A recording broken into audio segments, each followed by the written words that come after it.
check this out. I was drinking Hal's New York Ginger Ale. But here's the thing.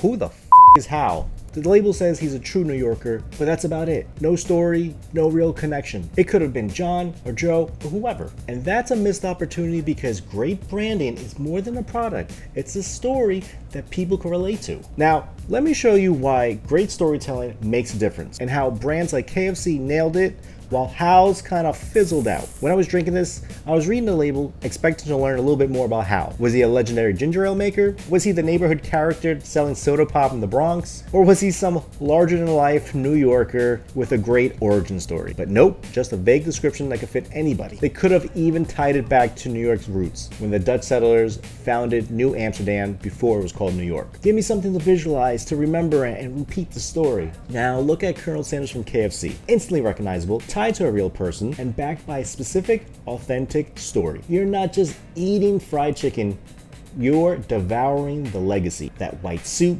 the delicious 11 herbs and spices, that's branding that you can taste. And it's finger-licking good. But that's the thing, that's the power of clarity in brand storytelling. When customers know the who and why, they remember you.